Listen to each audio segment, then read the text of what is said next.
मायका से पहले ससुराल। भारती जब रोटी बना रही थी तभी किसी ने दरवाजे की बेल बजाई।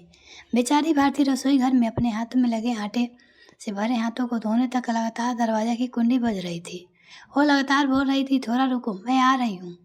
जब इस उम्र में वो भागकर भी नहीं जा सकती दरवाज़ा खोलने के लिए। जैसे ही उसने दरवाज़ा खोला और सामने देखा तो उसकी बेटी अदिति दरवाजे के बाहर खड़ी थी।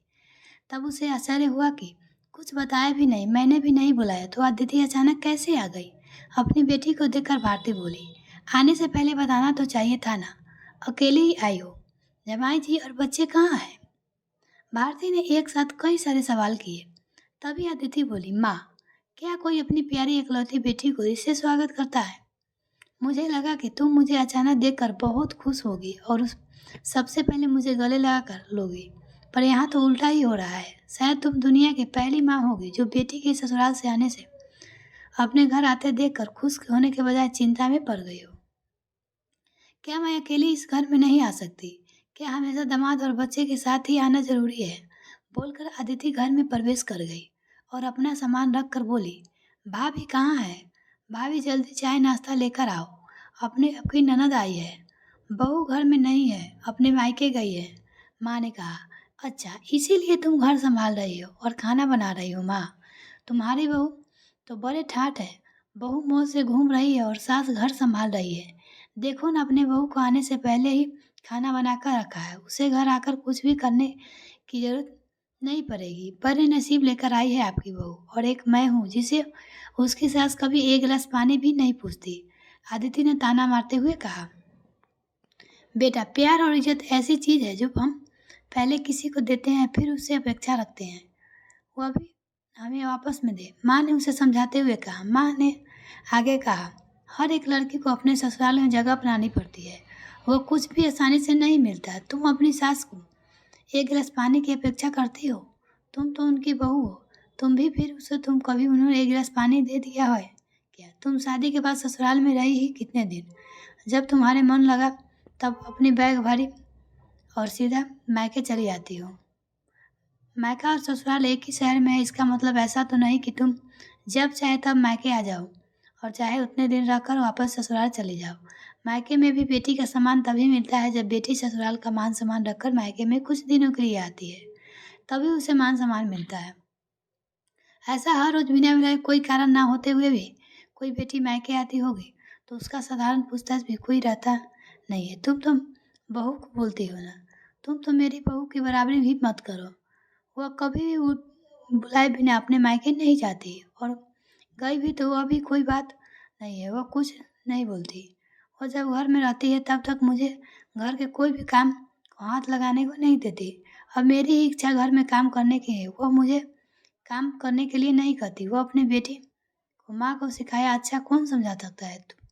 मुझे तुम्हारा स्वभाव अच्छी तरह से पता है। तुम्हारे ससुराल में सब लोग अच्छे हैं, तुम ही उनके साथ मिलजुल के नहीं रहते। ससुराल में होता है और मायके होता है। मायके के घर का अपनी मर्जी से होता है। ससुराल में सबसे पहले सबका दिल जीतना पड़ता है, सबको अपना बनाना पड़ता है। उसके लिए छोटे से लेकर बड़े का प्यार करना पड़ता है, सबकी पसंद नापसंद का ध्यान रखना पड़ता है, सबको प्यार से बोलकर सबके उनके घर के कामों में मदद करनी पड़ती है। तभी लोग घर में आई नई बहू को स्वीकार करते हैं, उसे अपना मानते हैं। तुम जिम्मेदारी लेने के लिए तैयार ही नहीं हो, इसलिए रोज रोज मायके चली आती हो। यहाँ आकर भी वही करती हो। अभी भी बात देख लो, घर में कदम ही नहीं रखा कि उसने भाभी के ऑर्डर देना शुरू कर दिया। भाभी मुझे चाय नाश्ता लेकर आओ। वो व्यक्ति घर में हो या नहीं हो, कैसी हो, उसकी तबीयत कैसी है, वो पूछना भी जरूर नहीं समझा। घर में आने के मेहमान की मेहमान नवाजी होती है, उसका बर्ताव बोलना सामने व्यक्ति के पसंद आए तो मेहमान ने मानने देने मांगना पूरी होता है। पर तुम्हारा ऐसा बर्ताव मुझे भी पसंद नहीं आता, तो तुम्हारे ससुराल के लोगों को कैसे पसंद आएगा? तुम बोलती हो ना मेरी बहू बहुत ठाठ है, वो तो बात सही है। उसने यह हमारा दिल जीत लिया है और हर एक के दिल को खुद की जगह बनाई है। वो रोज तुम्हारे जैसे ससुराल के लोगों के साथ झगड़ा करके मायके नहीं जाती। इस जगह वजह से ससुराल और मायका दोनों जगह उसकी इज्जत होती है। जब तक उसे अपने मायके में बुलावा नहीं आता तब तक वह नहीं जाती है।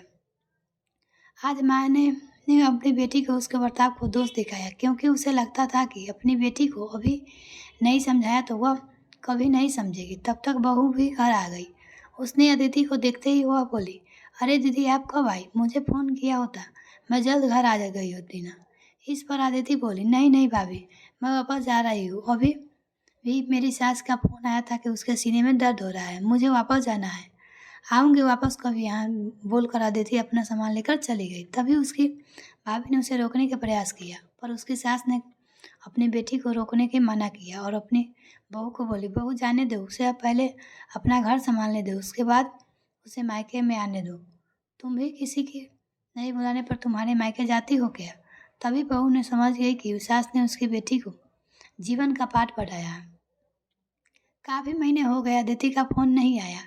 वो खुद भी मायके नहीं आई, इसीलिए उसकी माँ ने उसे फ़ोन किया। शुरुआत में किसी ने भी फ़ोन नहीं उठाया, फिर थोड़ी देर बाद फ़ोन किया तो फ़ोन उठाया, लेकिन अदिति नहीं, उसकी सास ने उठाया। तभी उन्होंने उनकी तबीयत का पूछा, फिर दोनों की बातें शुरू हुई। तभी बीच में ही अदिति की सास ने उसकी माँ को धन्यवाद किया। तब अचानक उसके ऐसे बोलने पर उसने कुछ समझा नहीं, इसीलिए भारती जी ने वापस पूछा, आप और किसकी बात कर रही हो? क्या?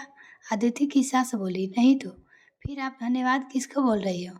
भारती जी पूछा, आपकी बेटी अदिति बहुत समझदार से बर्ताव कर रही है, सभी को अपना बनाने की कोशिश कर रही है, सभी को मनपसंद का खाना बनाकर खिलाती है, घर में बहुत आनंद का वातावरण बना है, कोई भी झगड़ा नहीं, जैसे स्वर्ग ही बन गया तो वो मेरा घर। इसीलिए मैं आपको धन्यवाद बोल रही हूँ। आपकी बेटी को अच्छा बर्ताव यह दिन हमें देखने को मिला, हम तो धन्य हो गए। पहले ही हमें इस तरफ से कोई भी अपेक्षा नहीं थी, पर अब उसे समझाकर भेजा और उसके स्वभाव में बदलाव आया। आज ही उस अदिति को मायके जाने तो दूर की बात, फ़ोन पर बोलने के लिए भी उसके पास वक्त नहीं है, वो अपनी गृहस्थी में व्यस्त हो गई है।